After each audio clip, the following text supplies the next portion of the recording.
This is the Book of Dad with Robert Benson, an upbeat weekly review of personal anecdotes, helpful tips, and communal chat about the ups and downs of parenting. Your host, Robert Benson, knows that being a dad is not easy, but this show is for all the dads just trying to do their best. Now, here's Robert. Hey, welcome to the Book of Dad radio show. This is Dr. Robert Benson.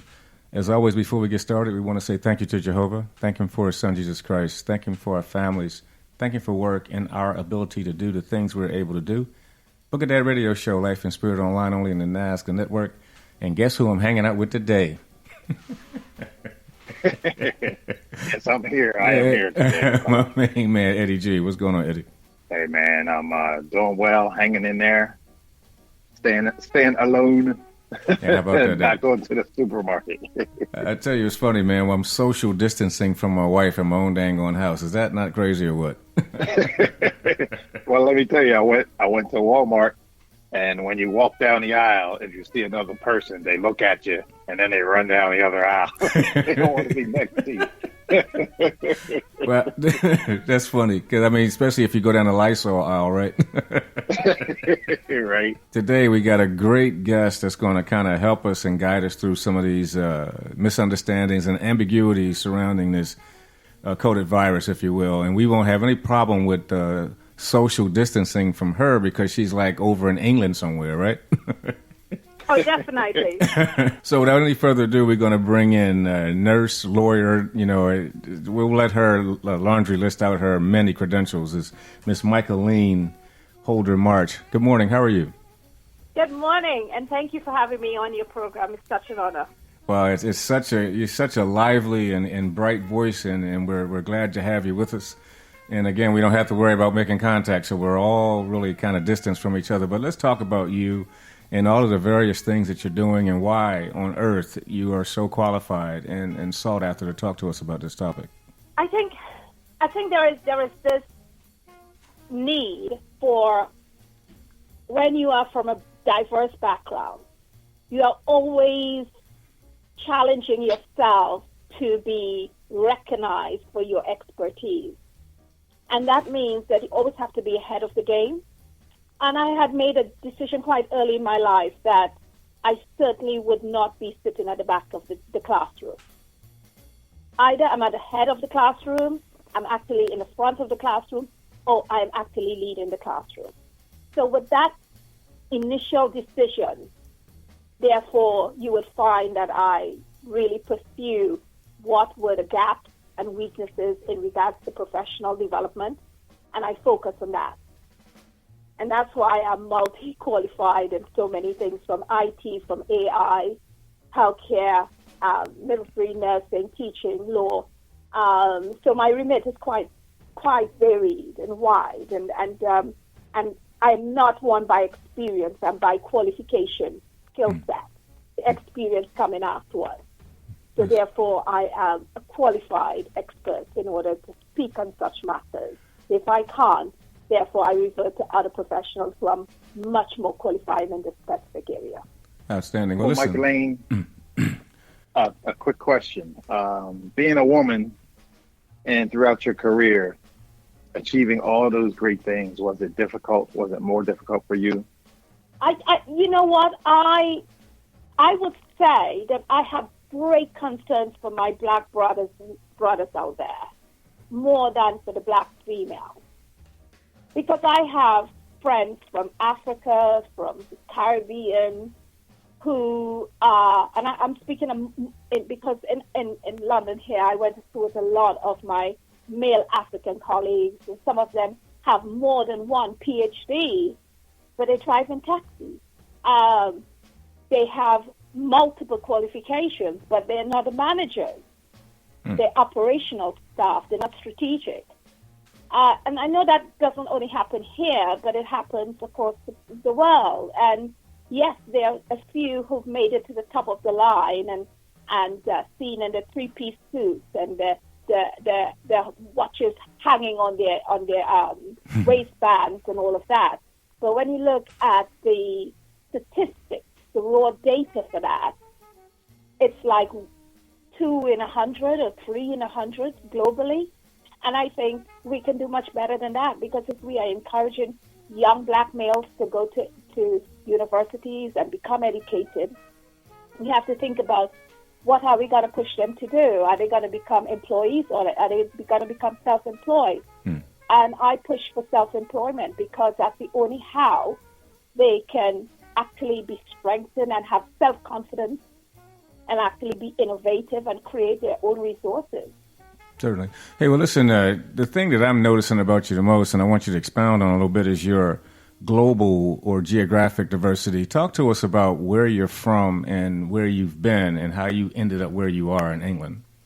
Okay, so I think I need to step back. I come from a humble beginning. I'm the only child to my mom, and my mom was a young parent, yes.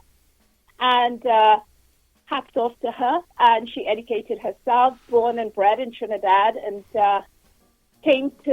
went to Canada for a while by some aunts, and then didn't really work out. And then I came to London and studied.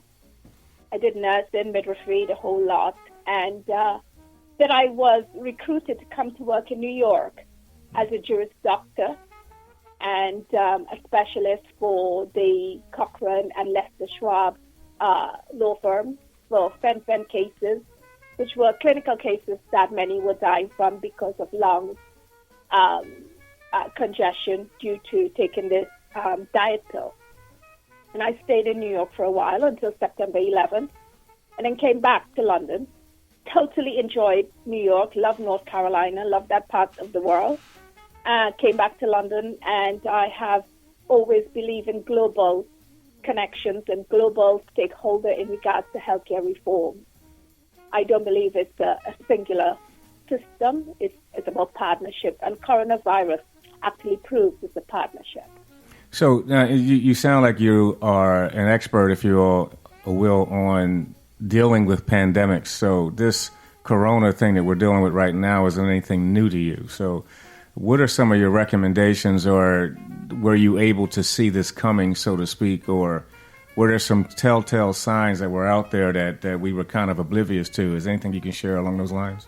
Well, I think fundamentally there is the World Health Organization, and for many years the World Health Organization bulletins that have been coming out in regards to SARS, in regards to, all different types of infections that were, that continue to breed quietly. There was a lot of bulletins that were coming out from the World Health Organization, but I don't believe that we were attuned or aligned to them, or actually were reading up on what they were saying. Just whatever they were saying, we were not connecting to them. So they were seen as this organization, yes, World Health Organization. But actually to go on their website and do some of their training, they offer so many resources, but only now you will find people, oh yeah, World Health Organization, let me go on. What are they saying? What is the new bulletin coming out from them? They've always been there. So that's the first thing I want to say. The world has had the World Health Organization with amazing experts who have been sitting there and actually doing a lot of scientific research and putting out a lot of information for us. And, there is a great thing that they say, that the people who don't read are the people who are not aware of what is happening around them. And therefore, the majority of the people like TV, the visual, they see it on TV, but they don't go a little bit further than that. So that's the first thing. The second thing is that infection control comes back to fundamental washing your hands, keeping your hands clean. It's the tool that will carry bacteria into your whole system. And fundamentally, we still had a lot of infectious disease, from fecal to just transmission. People, when they have a cold or a flu, they would actually use their hands, and they wouldn't wash their hands. They don't carry basic tissues in their pockets, or the old days, the gentlemen used to carry a handkerchief. It wasn't for style. It was really so that when they have an infection or a cold or anything, they blow their nose to put their kerchief Now you don't get people walking around with a kerchief anymore. They don't even carry tissue. So it's become very much they use their hands and they don't wash their hands as frequently. So therefore, infections will continue to mutate as we progress in this really complex society where there's a lot more mobility of people. People are moving from one area to the other very quickly from all different parts of the world. And so therefore we have to be a little bit more conscious of our own immunity and what that looks like and our own individual practices in regards to hygiene. Okay. Hey, well, that's a great response. And what we're going to do, we're going to take a quick break. And when we come back, I want to talk a little bit more about this susceptibility, if you will, propensities for disease spread in different places that you've been. This is the Book of Dad radio show with my main man, Eddie G. And we're talking to Michaelene Holder-March, and we'll be right back. Hey, this is Erica Janae, and you're listening to Life and Spirit Radio. The U.S. dollar will collapse. Learn why you should buy physical silver and gold. Order Dr. G's P3. Plan, prepare, protect. Visit www.ygliv.com or call 800-705-6840. And we're right back, Dr. Robert Benson, Eddie G, and Michaeline, or Gail, as she has told us. But when we left off, we were talking about just some different stuff in regards to what people know or don't know. And we want to, kind of get Michaeline to pull our coats on some things that we are just not quite sure about. But before we get into all that, I want to ask her something about propensities, if you will, in different parts of the country, or the world, I should say, because she is definitely a worldwide figure, a person who's been all over the place. And I would want to ask her, in addition to some of the other things she's going to share with us, is, Michaeline, what have you noticed that is a propensity, if you will, in different regions, in different parts of the world, that people tend to be more subject to in the way of illnesses and things like that? Or is there a propensity versus one geographic area versus another? I think to be quite, this is only an opinion, is that some governments of African regions and the Caribbean regions were slow to actually protecting their citizens. And I think slow in the context that there was so much data and that was coming that to actually synthesize that and get a control team together in regards to how they're going to protect their citizens. They were a little bit slow to the mark. So therefore, by that time, a lot of travel, again, people coming in, planes, people from all different parts of the world are coming in. And by the time they had a control of that, there were people who already had cross-infection and contamination and everything. So now they are actually now having to deal with that. And now they have to get their hospitals and all their PPP, their masks, gowns, and all of that together. And as we know, even in countries like the UK, we don't have enough protective gear for our healthcare staff. So it's not about Africa, it's not about Caribbean, it's not about the world, it's about government. Actually, and as you can, your president is an example. It's about taking control very quickly and recognizing that what has happened in China is coming, and what are we going to do quickly? And I think it's about that response that was needed. But however, currently, I think the greatest thing about it all is, like, for example, in America, your Center for Disease Control is doing marvelous work. The EDC is doing marvelous work. And all of that work now, this pandemic could have been much worse.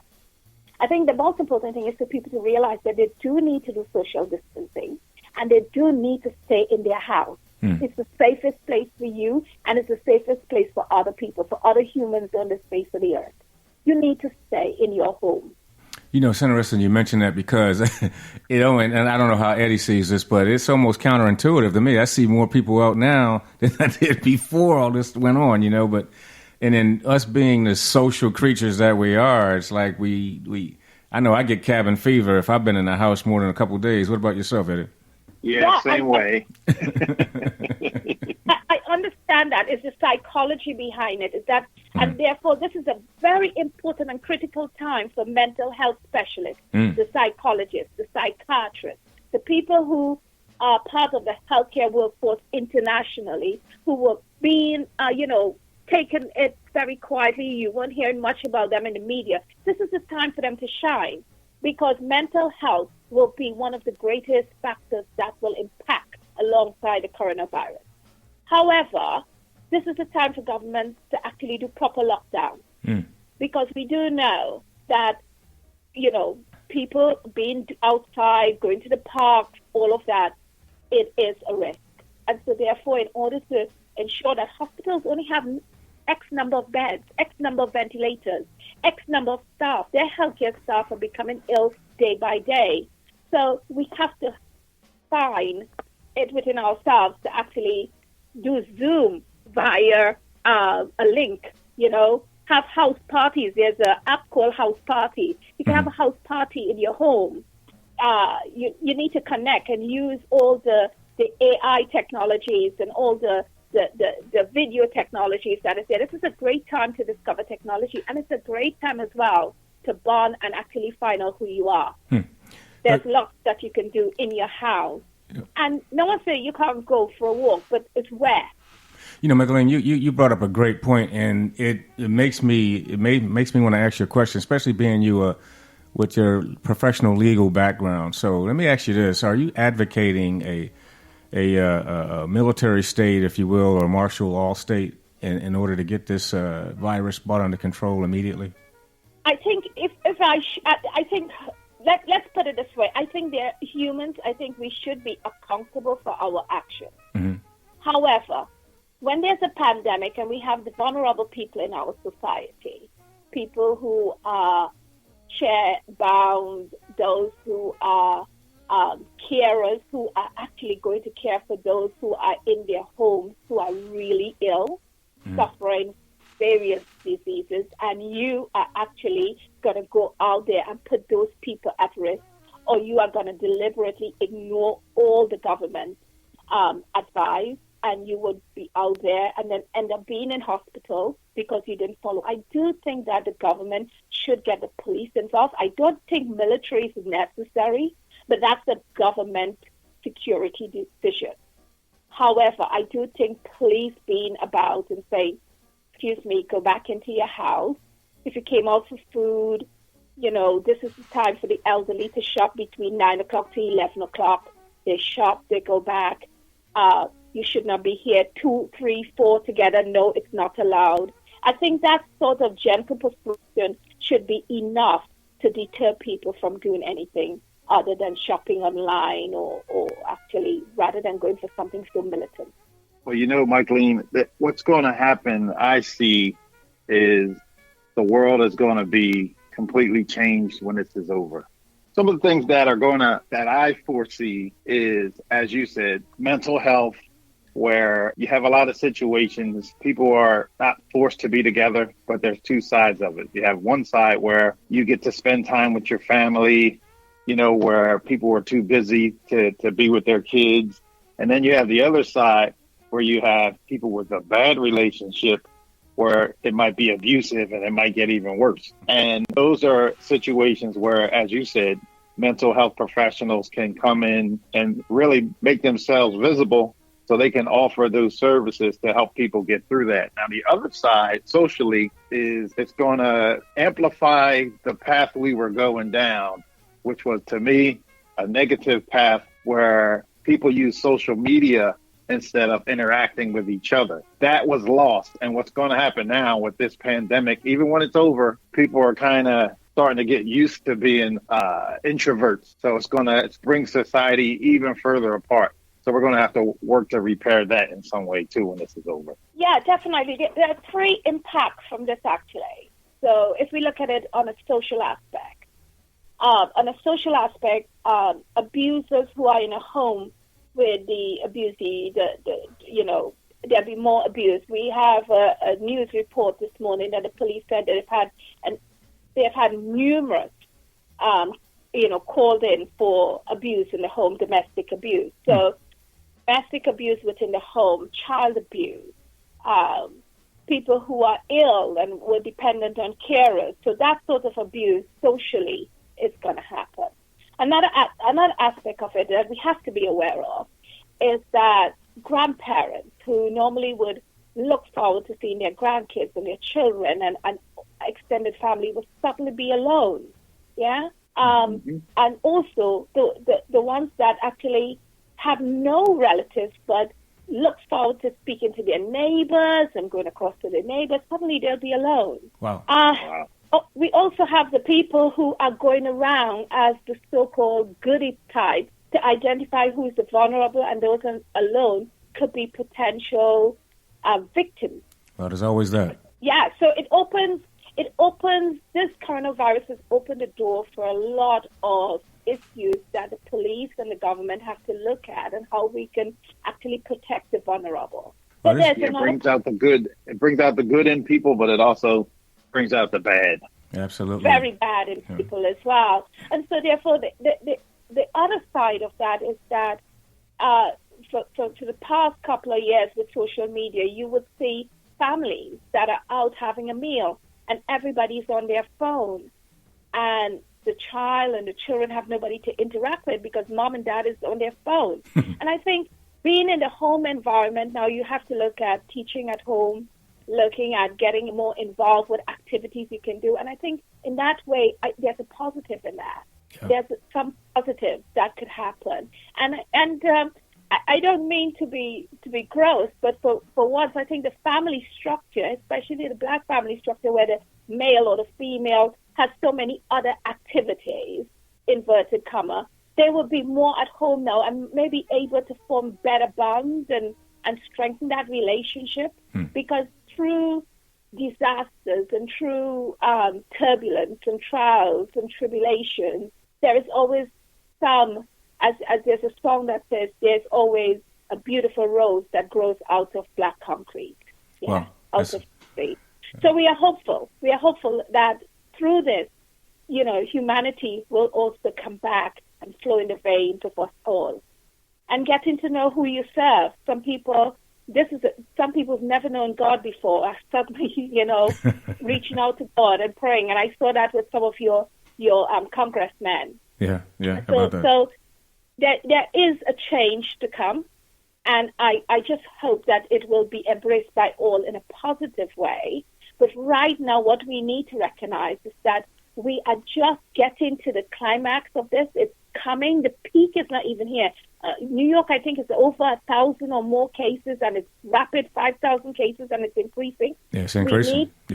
We need to start looking at how we can actually protect ourselves and our loved ones right now. Absolutely, Michaeline. Listen, this is some great stuff, but we're going to take another quick break here. And when we come back, we want to get you to touch on this topic about temperatures and things like that, okay? But this is Dr. Robert Benson with my main man, Eddie G, on the Book of Dad radio show with Michaelene Holder-March, and we'll be right back. Well, great day to every one of you. This is Dr. Gilbert Coleman, and man, yes, it's out. It has finally landed. Transforming the Minds of Men, the book is out. You need to make sure you rush to get your copy right away. Man, the books are flying off the shelves as we speak to you. So therefore, you need to make sure you get your copy right away. You can go to gilbertcoleman.com. That's my website, gilbertcoleman.com, and order your book right now. I guarantee you're going to be blessed beyond measure, because it will absolutely begin to address some of the things that you've been asking questions about for so long. Even some of the questions that you guys would ask me in some of the various men's conferences and seminars and workshops that I've done. But now the reality of it, the book is here. Hey, Apostle Coleman, this is Tyrell Austin. I want to thank you for that book. Has literally changed my life. I read that book so much. It amazes me that you had that much wisdom to help people like that. I thank you. Transforming the Minds of Men. You need to get your copy right away. Again, go to my website, gilbertcoleman.com. That's gilbertcoleman.com. You're about to have your life be blessed in a way like you've never been blessed before.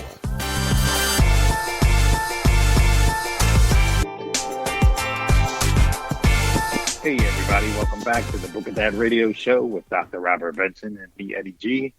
Today, we have an excellent guest. We have Michaeline here, who is really, really giving us great information about the current state of things in the world. And we all know what is going on with the coronavirus. And we hear a lot on the news about the people on the front lines, you know, the nurses and the doctors. And Michaeline is an RN advocate, a worldwide advocate, and her mission is to make sure that things are taken care of or people have the best working conditions. And we'd like you to give us a little insight on what you've been working on in that sense and what types of things need to be done to make things better. Well, I think the first thing is that, you know, if you take away the whole professional badge, they are humans. They're humans fundamentally, just like everybody else. They've got families, they've got loved ones. They have the same mental anguish when they say that they can't really help someone. So if you take away that professional badge and you just see your healthcare professional as human with expert knowledge, I think when we encounter them in the environment, in the healthcare provider environment, we will treat that person differently. And I think the abuse that my healthcare professionals are facing right now across the globe, people need to stop and say, let's give them a round of applause.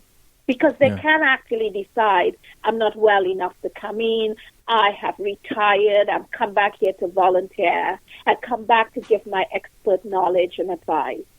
To my healthcare professionals, whether you're a pathologist, whether you're the best surgeon, whether you're a respiratory therapist, whether you're a mental health specialist, to every genre in the healthcare profession, I would just say to please make sure that you protect yourself, because that's the only way you can help your colleagues and you can help patients.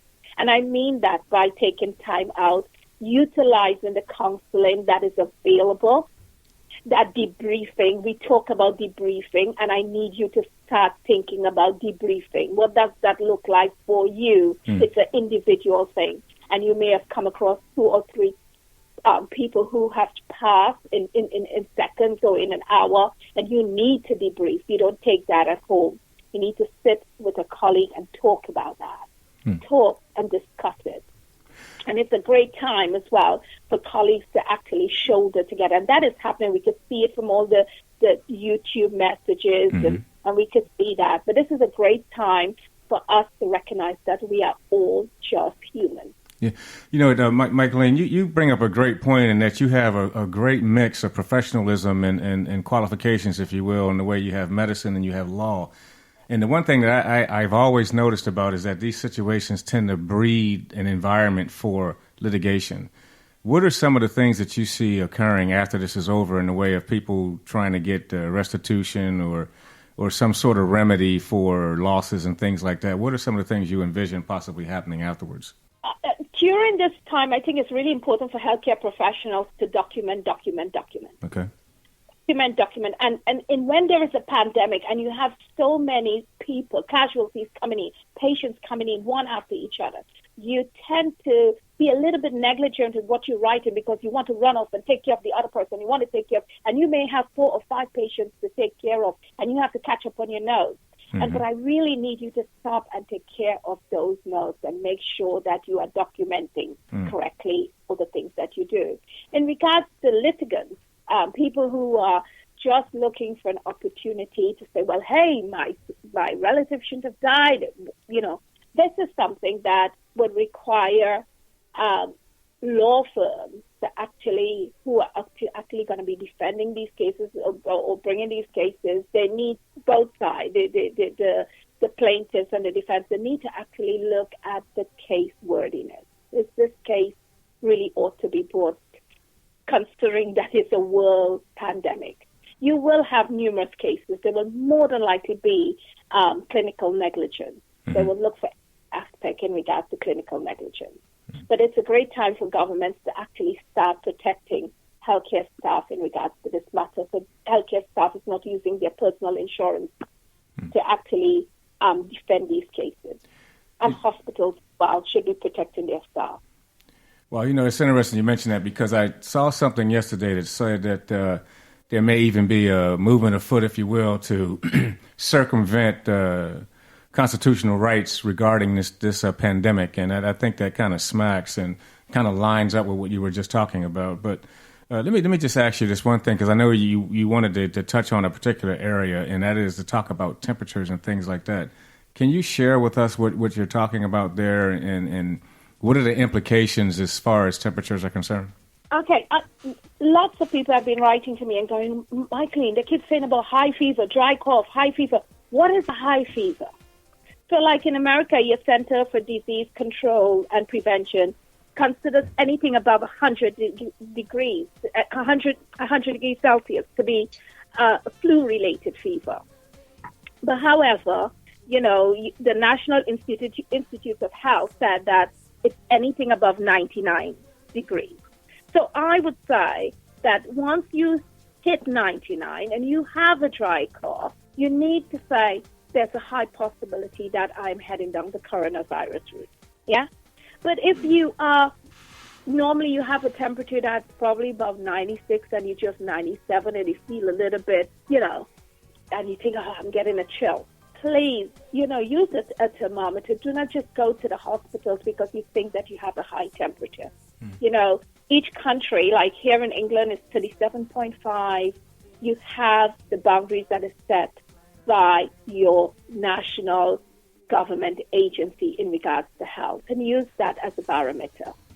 It's really important. What's good about that is you hear a lot of, on the news, you hear a lot about shortages with masks and things of that nature, but you don't hear much about thermometers, because the average home might not have a thermometer, and they really should. That would help, because I know there's a lot of people that would just jump up and go to the hospital because they felt sick. As you said, if you could monitor that better, maybe it would help the situation a little bit. Yes, so that you don't actually clog up the system, So a high fever, a body temperature that exceeds 99 Fahrenheit degrees. For England, it's be anything that exceeds 37.5 Celsius. Mm-hmm. So that will be classed as a high fever. But the symptoms are also tiredness. The body feels completely tired without energy to perform the most basic task. And there is this dry cough. It's irritable, and it's constant coughing, and you don't expel anything. There's no mucus. Yeah?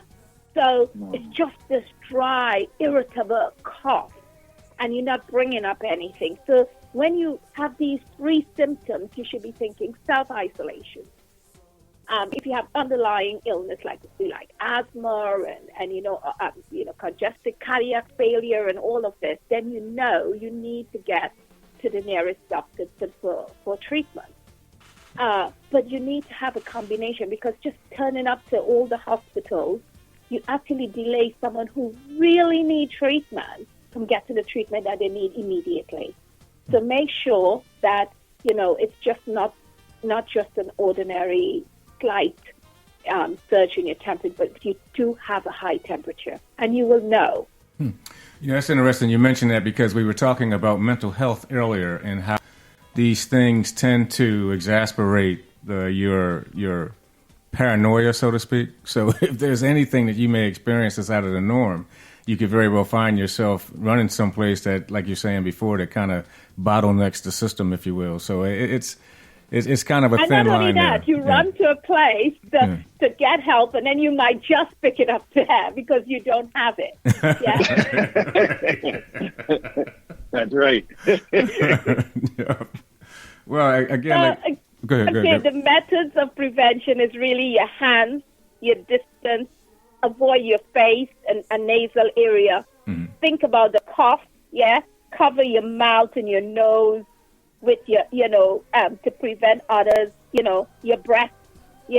Seek medical attention if you have difficulty breathing. And please, follow the direction of your national and local health advisory board. So I've been saying to people over and over, methods of prevention. If you think hands, distance, face, cough, breath, direction, you are good to go. Stick it up on your fridge and put it up for everybody to see. And therefore, let's follow these guidelines. All right. Well, that's great information. We're going to take another break here, and we're going to come back and finish up with our special guest, Michaelene Holder-March. We'll be right back on the Book of Dad radio show. Are you struggling with debt collectors? Scared to answer the phone? Order Dr. G's Man Survival Kit and learn how to stop creditors. Visit www.ygliv.com or call 800-705-6840. Hey, and we're right back. This is Dr. Robert Benson with my main man Eddie G and Michaelene Holder-March. This is just a great informational show, and the timeliness of it is just impeccable, I would have to say. I mean, we are all on pins and needles. We're all at a paranoia state induced by this pandemic. And the thing about, I'm going to summarize a few things, just not to steal the show, but like a couple of things we all have said here, just we want to make sure that our listeners walk away with is that Michaeline mentioned earlier, this is a mental health issue as well as a physical one. So we want to be cognizant of all the mental health things that are surfacing because of this as well. Ed talked about how this is bringing out the good and the bad in people. Just try to make sure that you know what's good and what's bad. And then what I would recommend is just to kind of reiterate what Michaeline said before the last break, and that is hands. Make sure you wash your hands. Keep your distance from people. Face, do not touch your face, especially around your nose and mouth. Cough, if you've got a dry cough and nothing is coming up, be aware of what that could be symptomatic of. And breathe if you're having difficulty breathing. And then, of course, ultimately, and especially considering the fact that we're looking at the possibilities of going to martial law and all the legal implications that are subsequent to happen later on, probably and possibly, is to follow the law and the prevailing changes that are afoot, if you will, because of the pandemic and our need to get people under control in their actions and things like that. But we don't steal thunder, and I don't try to steal the show because I got great people here sharing great information. So what we want to do is we want to get Michaeline back on the mic and get her to talk more about some preventive measures, some of the other things that she has going on. And, of course, we definitely want to make sure we keep in touch with her, especially as this thing evolves and as we get to a point, hopefully, where we can get back to ground zero. Michaeline, the mic is yours. Talk with us again, please. Okay, I think to actually round up about the coronavirus, I think scientists, it's not that I think, there has been amply enough evidence out there that we have to actually rely on governments to actually have really great research labs that looking into viruses, the spread of viruses, and getting our great scientists to be doing a lot of preventative work. It means to say that these are areas for professional development, and healthcare specialists need to start thinking about research in a much more broader context, clinical trials, biotech companies. We need to work together because I'm sure this is just the tip of the iceberg. Because the next time we all may not be so lucky. Well, I agree with you, and I think that as we talked about earlier, the world is changing. We'll never be able to go back to how it was before this pandemic. We've had smaller situations before, but nothing like this. And definitely life is going to change in many realms. If you look around, people can't go to church, and now I think what's going to happen when everything is over, people are going to look at it and say, now I have to be prepared for the next time this happens. So as far as I know, you're an IT person as well. I think in the IT industry, a lot of people are going to be instituting work from home policies, long distance learning, all those things that are out there now, but I think it's really going to grow. That industry is going to grow. Speaking of industry, our good friend Michaeline is an entrepreneur as well. Tell us about what your businesses are and what you're doing. Initially when we started this discussion, I was talking about, my Black brothers and Black sisters, obviously, thinking about empowering themselves and looking for another avenue of income. So there's been, in the past years, people used to talk about passive income. I hate that word, passive income. You've got to generate income. So this thought process about it being passive. But passive, if you're really quite wealthy and you're looking for something on the side, and whether it makes money or not, it doesn't matter. No. Whatever job you're doing, you need to look at how you could also generate another income. So therefore, this is a great time for leaders and businessmen and women to look at what they can do to actually look for opportunities that may exist in this climate. And what exists? People still having webinars, people doing podcasts, churches now, they need to have some way of actually praising the Lord using whatever platform, how they can do that and still be led. A lot of e-technology in regards to e-learning. I have a online training for leadership and health, and that is an online training that goes all around the world. Got a leadership lab in regards to that. That is to develop emerging leaders in the healthcare, because it doesn't matter who you are.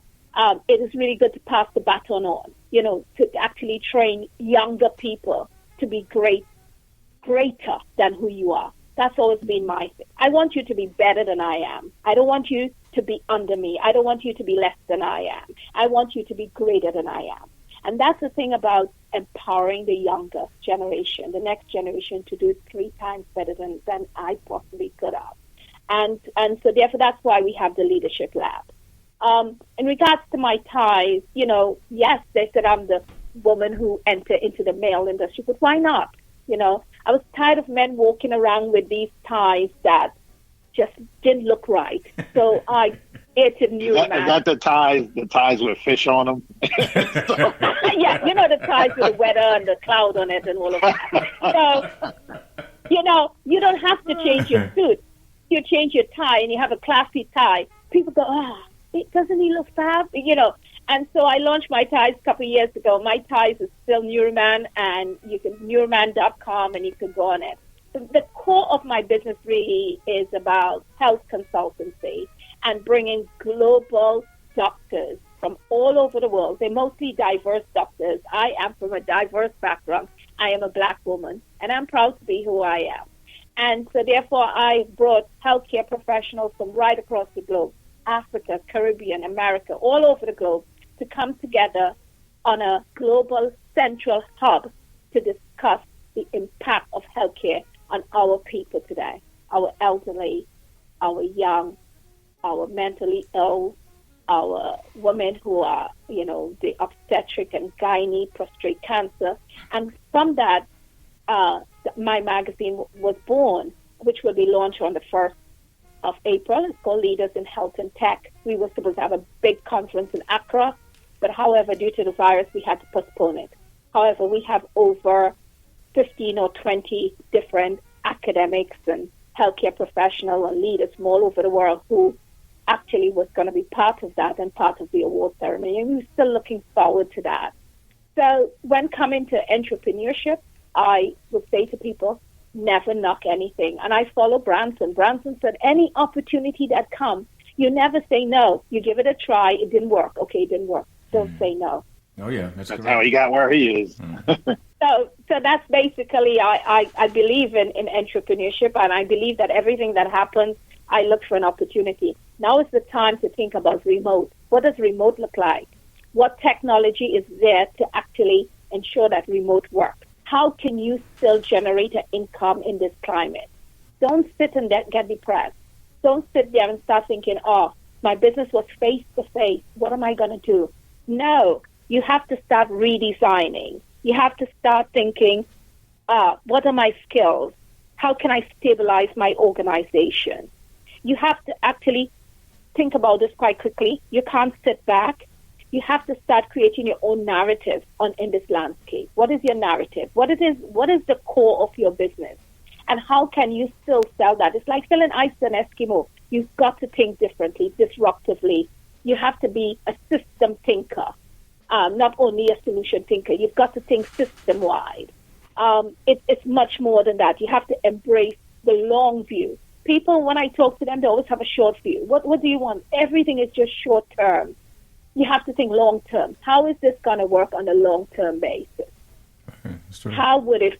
What does it look like? And what? And you cannot, please, I am begging all the listeners out there, you cannot plant a corn and then expect in the morning to go out there and have it. It takes some time. So you have to look at your economics. Can you afford it? And if you can't afford it, you have to look at partnering with others, and sharing some of that economic burden, and talk about it in your family and see if other members of your family want to share in your vision. Getting friends and colleagues who may want to share in your vision. That is a great, great point. But, Michaeline, I tell you what, we always say this, is that we have guests on and we could definitely bring back a number of times, but you are most certainly one of that is somebody we're going to ask to come back and talk to us more, especially as we get through the alpha to the omega of this coronavirus type thing. But I'm going to ask Ed to offer some closing remarks, and then we're going to shut down and get out of here, okay? And we'll figure out how to get in touch with you and all that stuff there. Yeah, okay, so my name is Michaeline Holder-March. I'm on Facebook, I'm on LinkedIn, I'm all on the social platforms. My companies are very easy. It's MHM Health Consultancy and Neuroman. But more importantly, I think my word for everyone right now is be safe and protect others. Be safe and protect others. All right. Eddie?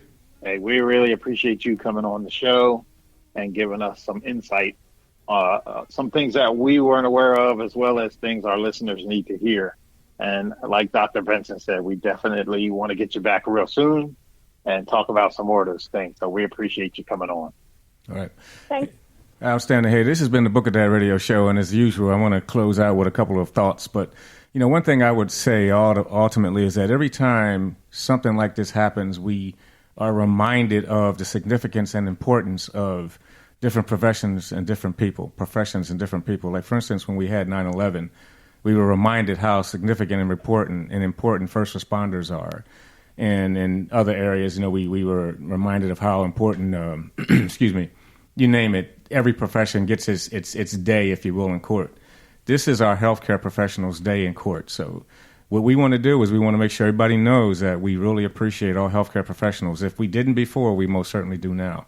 And I want to close out the show by sharing with what Michaeline told us to do, is to be cognizant of, especially with avoidance and dealing with this coronavirus, which is hands, keep your hands washed. Maintain the safe distance, which is 6 feet. Okay, and your face, keep your hands out of your face, particularly around your nose and mouth. And if you have a dry, persistent cough, you got some issues. And then breath. If you're having difficulty breathing, be careful with that there. And then directions, probably more importantly out of all of this, is to follow the directions of the government. If they say stay in the house, stay in the house. Stay away from crowds, stay away from crowds.